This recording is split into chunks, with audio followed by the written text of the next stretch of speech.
লেবু নিয়ে করলাম বিশাল বিতর্ক চলতেছে, চলতেছে না? অবশ্যই চলতেছে। আরে ভাই, আপনারা বুঝতে পারতেছেন না, গাছে যদি লেবু না থাকে তাহলে লেবুর দাম বাড়বে না কি হবে?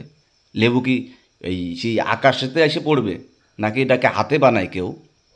হাতে বানায়? গাছে ফল, গাছে ধরে। এখন যদি গাছে যদি ফল না থাকে, ওই ফলটা আসবে কোথার থেকে?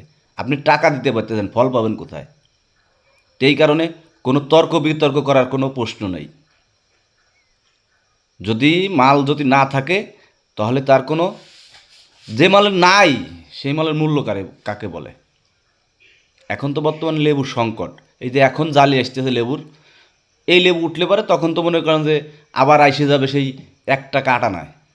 তখন ওই কৃষক কী করবে? এখন একটা লেবু 11 টাকা, 12 টাকা কিংবা 10 টাকা, 9 টাকা বিক্রি করতেছে। যখন 1 টাকা আটানা পিস আসবে তখন ওই কৃষকের কী অবস্থা হবে? তখন তো আপনারা কিছু বলবেন না।